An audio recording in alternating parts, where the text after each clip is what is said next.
Partitioning of key-value data. Say you have a large amount of data and you want to partition it. How do you decide which records to store on which nodes? Our goal with partitioning is to spread the data and the query load evenly across nodes. If every node takes a fair share, then in theory, 10 nodes should be able to handle 10 times as much data and 10 times the read and write throughput of a single node, ignoring replication for now. If the partitioning is unfair, so that some partitions have more data or queries than others, we call it skewed. The presence of skew makes partitioning much less effective. In an extreme case, all the load could end up on one partition, so 9 out of 10 nodes are idle and your bottleneck is the single busy node. A partition with disproportionately high load is called a hotspot. The simplest approach for avoiding hotspots would be to assign records to nodes randomly. That would distribute the data quite evenly across the nodes, but it has a big disadvantage. When you're trying to read a particular item, you have no way of knowing which node it is on, so you have to query all nodes in parallel. We can do better. Let's assume for now that you have a simple key-value data model,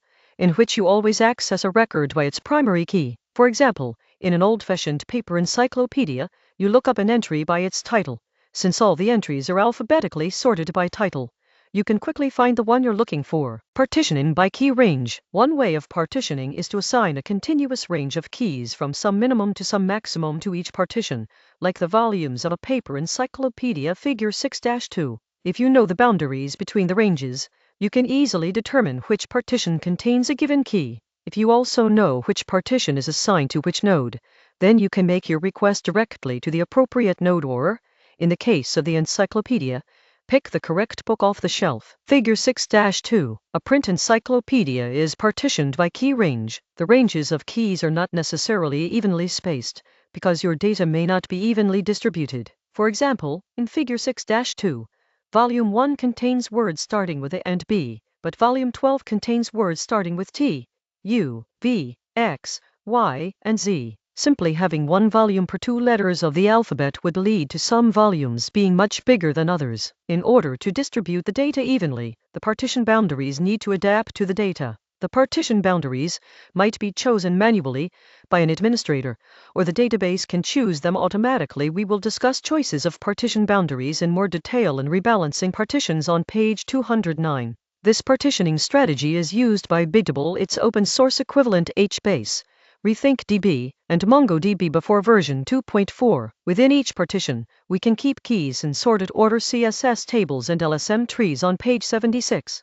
This has the advantage that range scans are easy, and you can treat the key as a concatenated index in order to fetch several related records in one query. See multi-column indexes on page 87. For example, consider an application that stores data from a network of sensors, where the key is the timestamp of the measurement year, month, day, hour, minute, second. Range scans are very useful in this case, because they let you easily fetch, say, all the readings from a particular month. However, the downside of key range partitioning is that certain access patterns can lead to hotspots. If the key is a timestamp, then the partitions correspond to ranges of time, for example, 1 partition per day. Unfortunately, because we write data from the sensors to the database as the measurements happen, all the writes end up going to the same partition, the one for today, so that partition can be overloaded with writes while others sit idle.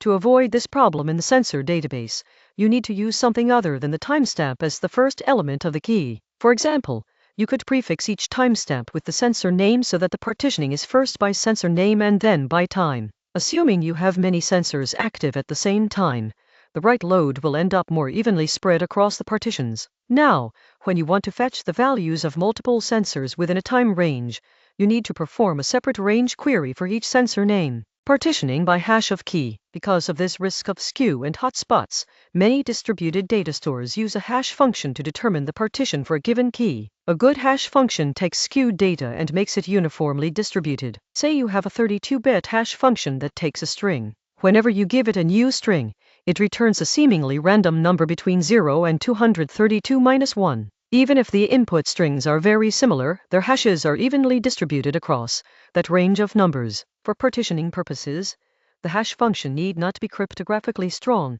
For example, Cassandra and MongoDB use MD5, and Voldemort uses the Fowler null-though function. Many programming languages have simple hash functions built in as they are used for hash tables, but they may not be suitable for partitioning. For example, In Java's object.hash code and Ruby's object-hash, the same key may have a different hash value in different processes. Once you have a suitable hash function for keys, you can assign each partition a range of hashes rather than a range of keys, and every key whose hash falls within a partition's range will be stored in that partition. This is illustrated in Figure 6-3. Figure 6-3. Partitioning by hash of key. This technique is good at distributing keys fairly among the partitions. The partition boundaries can be evenly spaced, or they can be chosen pseudo-randomly, in which case the technique is sometimes known as consistent hashing. Consistent hashing. Consistent hashing, as defined by Karger et al., is a way of evenly distributing load across an internet-wide system of caches such as a content delivery network (CDN). It uses randomly chosen partition boundaries to avoid the need for central control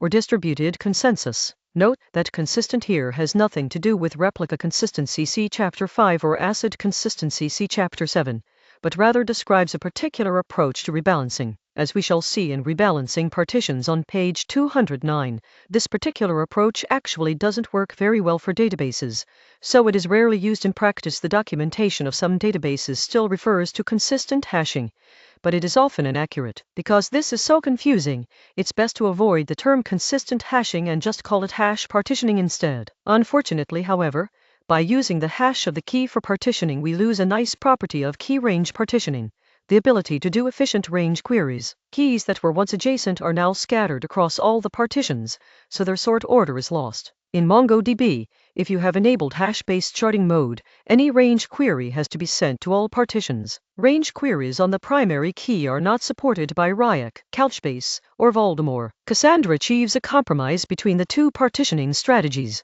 A table in Cassandra can be declared with a compound primary key consisting of several columns. Only the first part of that key is hashed to determine the partition, but the other columns are used as a concatenated index for sorting the data in Cassandra's SS tables. A query therefore cannot search for a range of values within the first column of a compound key, but if it specifies a fixed value for the first column, it can perform an efficient range scan over the other columns of the key. The concatenated index approach enables an elegant data model for one-to-many relationships. For example, on a social media site, one user may post many updates. If the primary key for updates is chosen to be user ID, update timestamp, then you can efficiently retrieve all updates made by a particular user within some time interval, sorted by timestamp. Different users may be stored on different partitions, but within each user, the updates are stored ordered by timestamp on a single partition. Skewed workloads and relieving hotspots. As discussed, hashing a key to determine its partition can help reduce hotspots. However, it can't avoid them entirely. In the extreme case where all reads and writes are for the same key, you still end up with all requests being routed to the same partition. This kind of workload is perhaps unusual, but not unheard of. For example, on a social media site, a celebrity user with millions of followers may cause a storm of activity when they do something. This event can result in a large volume of writes to the same key where the key is perhaps the user ID of the celebrity or the ID of the action that people are commenting on. Hashing the key doesn't help, as the hash of two identical IDs is still the same. Today, most data systems are not able to automatically compensate for such a highly skewed workload, so it's the responsibility of the application to reduce the skew.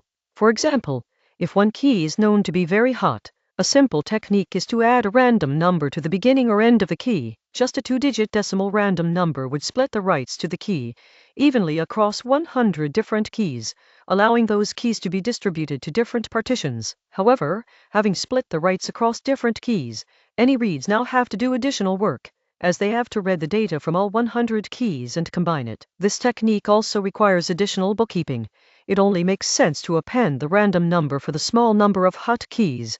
For the vast majority of keys with low write throughput, this would be unnecessary overhead. Thus, you also need some way of keeping track of which keys are being split. Perhaps in the future, data systems will be able to automatically detect and compensate for skewed workloads, but for now, you need to think through the trade-offs for your own application. Roman 2. If your database only supports a key-value model, you might be tempted to implement a secondary index yourself by creating a mapping from values to document ID in application code. If you go down this route, you need to take great care to ensure your indexes remain consistent with the underlying data.